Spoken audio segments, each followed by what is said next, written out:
Uma primeira pergunta que eu trago aqui é como reconhecemos as obras de arte. Como que nós olhamos para uma obra de arte, assim como a gente conhece o timbre, né, que eu mencionei na aula sobre música. Se a gente conhece o timbre de uma pessoa e sabe imediatamente quem está falando, eu consigo diferenciar se um som é um rugido de um leão ou um miado de um gato.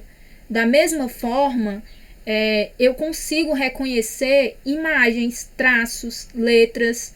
Eu consigo reconhecer. E como é que a gente reconhece? É uma pergunta que a gente precisa se fazer porque ela é muito importante para a arte. Porque cada artista possui uma marca própria. Aqui eu trago as imagens iniciais que começam lá no livro de vocês. Na parte da abertura aparece imagens de pinturas rupestres. Então a gente sabe que esse riscar, esse mostrar eu estive aqui, é algo que o ser humano ele precisa. Ele faz desde os tempos mais antigos. O ser humano tem a necessidade de registrar, seja por meio de desenho, seja por meio de palavras, seja por meio de sons, seja por meio de danças, né, de movimento. O ser humano busca se expressar, e ao se expressar, o ser humano ele deixa as suas marcas, e essas marcas elas podem ser reconhecidas. E aí o que é que faz com que automaticamente eu consiga olhar para essas imagens e eu consigo reconhecer? Isso são imagens rupestres, né? Tem a ver com o traço, tem a ver com as formas, tem a ver com o suporte, que é a parede, a rocha. E aí a gente vai para um outro ponto importante. Quais as mensagens de interesse de um artista? Sempre que se faz alguma coisa, né, na arte, existe um interesse, existe uma mensagem que a pessoa está querendo transmitir. E essa mensagem ela pode ser clara, ela pode ser algo bem óbvio, ou pode ser que seja uma mensagem mais escondida. E existem diferentes formas de se mandar essas mensagens da arte. Mas a gente sempre precisa, enquanto pessoas que estudam arte, né? Como eu falei, faz parte da nossa formação cultural, é interessante que a gente procure entender quais as mensagens de interesse de cada artista. E aí aqui tem uma imagem que também está no livro de vocês, que é essa pintura, né? Foi uma pintura feita em um muro, em Londres, pelo artista Banksy. E aí a gente tem o elemento aqui das pinturas rupestres e a gente vê uma mistura, né? A pintura rupestre é algo do passado. E aqui a gente tem uma coisa mais moderna, né? O cara usando um negocinho assim de limpar. E aí ele está apagando essa pintura rupestre.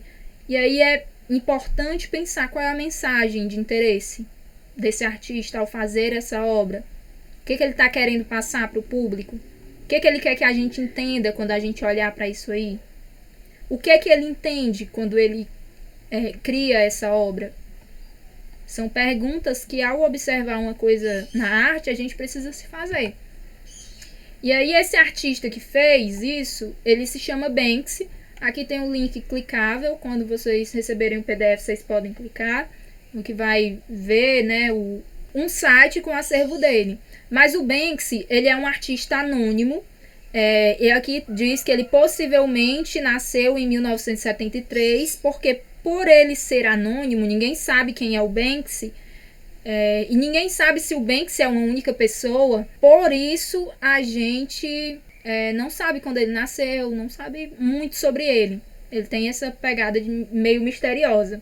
E aí ele parece apagar para registrar, ou seja, para deixar também as suas marcas. Então ele faz aquela imagem, pode ser que ele esteja apagando e ao mesmo tempo registrando. Será que ele está apagando ou será que ele está trazendo uma coisa nova? O que será que ele está querendo dizer ali? Talvez a intenção do artista seja provocar quem olha para a imagem, fazendo pensar sobre os caminhos trilhados na criação de linguagens artísticas desde a arte rupestre. E aí vem esse pensamento de transformação, né? Existia desde o início, o ser humano se dedica a registrar as coisas, e aí hoje isso vai se atualizando e hoje a gente tem outras formas de expressão. No caso do Banksy, ele é um grafiteiro, né?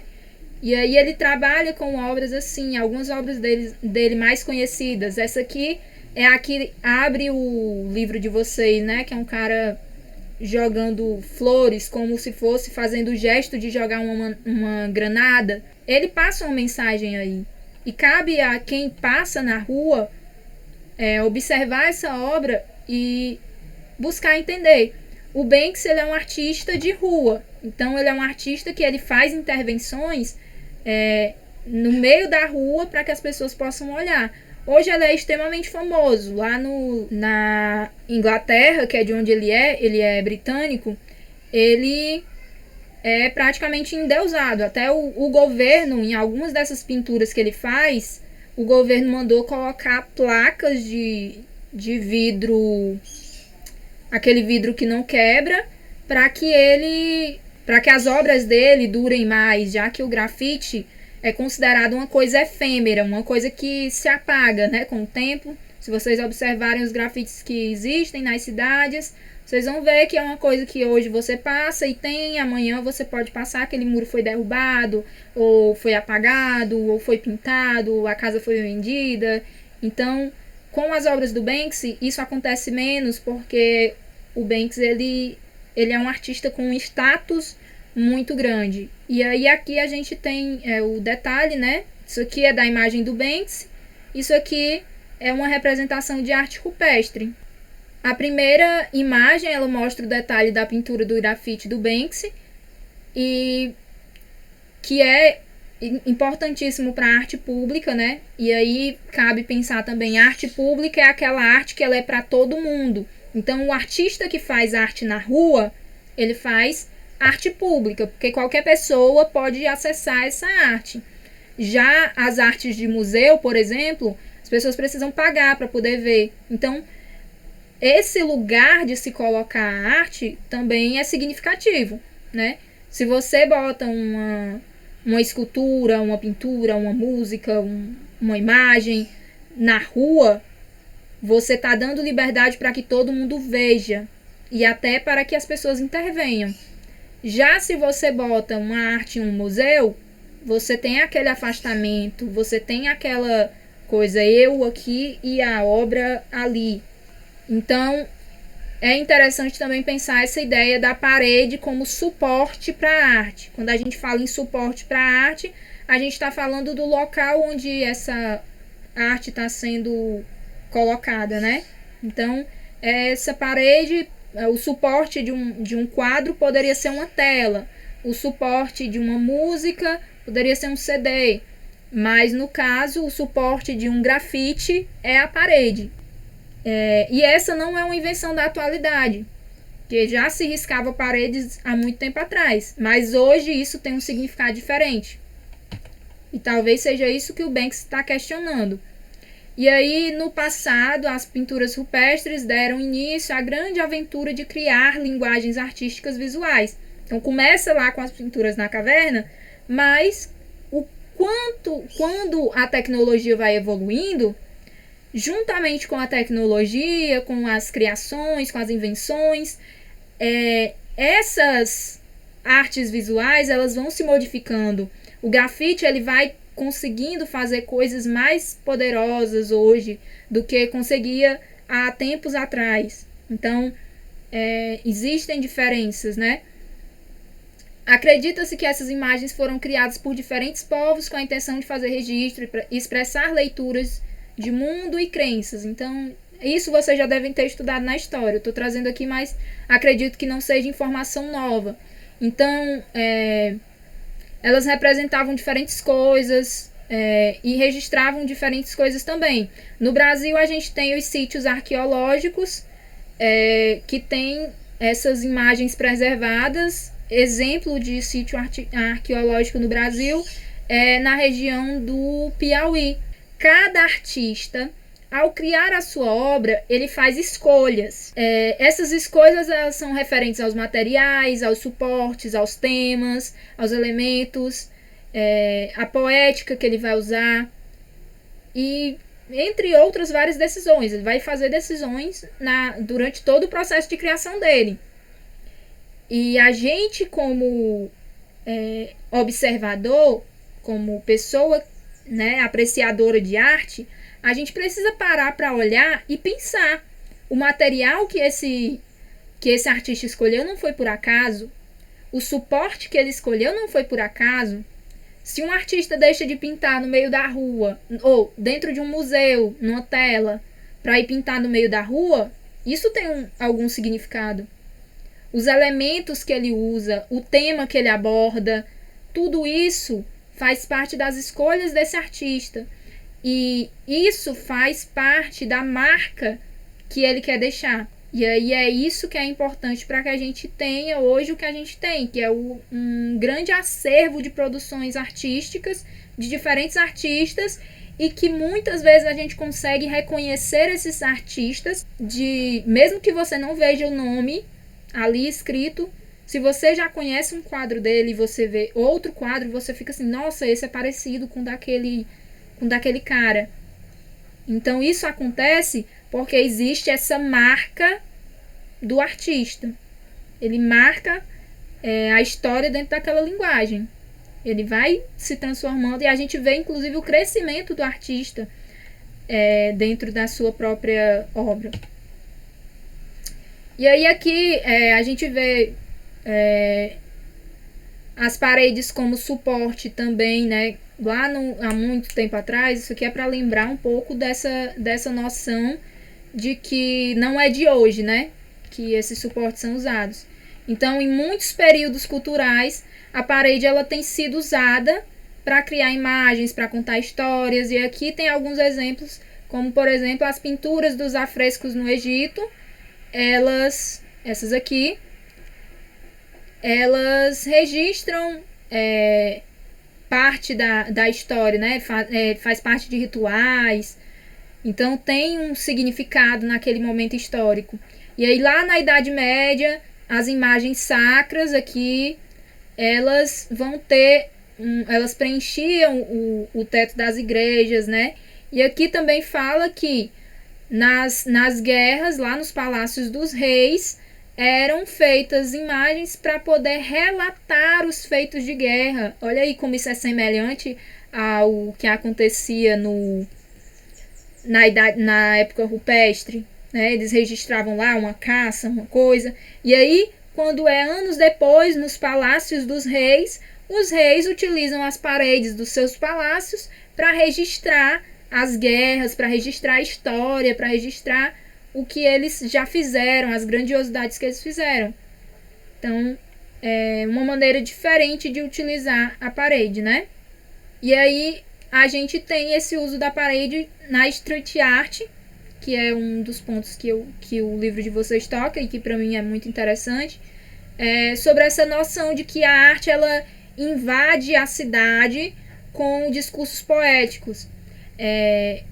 O Banksy, ele faz uma crítica principalmente ao fato de que, por exemplo, se ao tempo todo nós somos bombardeados por propaganda, onde você anda no meio da rua, se você parar para observar, você vai ver que tem cartaz, tem panfleto, tem várias coisas. Por que não pode também a arte se espalhar desse jeito? Então a dança para de ser a dança do palco lá do auditório e passa a ir para a rua com hip hop. A pintura deixa de ser aquela coisa do museu e vai para a rua com o grafite. A música deixa de ser aquela coisa da orquestra e vai pro MC, vai pro DJ no meio da rua. Então é um movimento que passa a existir aí de street art que vai surgir no século XX. E aí nessa ideia de que os artistas eles têm marcas, então eu fui pegar alguns artistas, né? Procurei alguns artistas e tirei assim um print das primeiras imagens que aparecem quando se pesquisa por esse artista lá no Google Imagens. E aí é interessante fazer essa experiência, vocês podem fazer inclusive com outros artistas, para vocês perceberem essas semelhanças entre as obras de um mesmo artista. O quanto que eles podem fazer obras que são parecidas. Ah, tia, mas tem artista que faz obra que tudo é diferente. Tem, mas existe principalmente, se percebe isso claramente, principalmente nas artes visuais, que os artistas eles costumam ter uma marca, eles costumam ter algo que aparece constantemente nas suas obras. E aí aqui tem essas imagens aqui que são da Fefe Tavares, que ela faz essas imagens aqui que parecem ser bichos, parecem animais, mas são seres imaginários. E aí no livro de vocês fala um pouquinho melhor sobre ela. Se vocês tiverem interesse de pesquisar sobre ela, o livro de vocês tem lá falando sobre ela. Eu não vou me deter porque o que eu quero enfatizar é essa parte do cada artista tem uma marca. Um outro artista, né, um grupo de artistas, porque aqui é o Gêmeos, eles são... Tia! Oi! Quando eu olhando na imagem que agora que a tia passou, tia, tem tanta... Eu acho que os povos gostam mais de fazer arte desse jeito, porque tem no TikTok, dá pra ver uma de arte dessa. Tem uma arte aí no TikTok, não sei se a tia viu, passa em todo canto, é no YouTube. É uma mulher levantando e a cachoeira, os cabelos dela. Tem outra que era uma mão caindo. Tinha muita arte bonita. Que é a intervenção. Grande desse jeito. Isso aqui é a intervenção na rua, né? Que é o que eu estava também mencionando um pouquinho antes, falando sobre street art, que é a arte de rua, que ela começa a surgir depois, no século XX, né? Ela começa a ganhar mais visibilidade por causa que as pessoas começam a pegar a arte e levar para o meio da rua mesmo, fazer intervenção. Antes, a arte ficava lá nos museus, ficava nas orquestras, nos teatros. E aí, de repente, as pessoas disseram assim, uns grupos de pessoas passaram a dizer assim, nossa, e se a gente for lá no meio da rua e transformar esse prédio ali enorme num quadro? E aí já passa a usar um outro suporte, que é a parede. E aí começou a surgir isso. Aqui eu estou mostrando algum desses artistas, né? A Fefe Tavares, ela faz isso. Aí os Gêmeos, ele faz nessas proporções mais grandes. Eles são 2 irmãos que fazem obras. E se você pesquisar pelo nome deles lá no Google, né? No Google Imagens, você vai ver claramente... Tô olhando aqui. Você vai ver claramente que as obras deles são todas têm esse traço, pintado de amarelo, essas coisinhas assim, ó. Você consegue encontrar uma marca comum em todas as obras deles. São esses carinhas aqui, ó. Então é para isso que eu tô querendo chamar a atenção. Que as obras que eles fazem, a gente, mesmo que eu não soubesse que foi... Eu visse uma imagem dessa aqui, eu não soubesse quem pintou. E alguém me dissesse, chuta aí, como eu já conheço outras obras dos Gêmeos, eu iria dizer que foram Gêmeos, provavelmente. E aí, existe grande chance de eu acertar, porque existe essa marca que eles deixam nas obras deles, né? Que a gente consegue diferenciar ele dos outros. O Cobra também é um outro artista que, se eu for lá no Google, você observa que as imagens deles também são muito parecidas.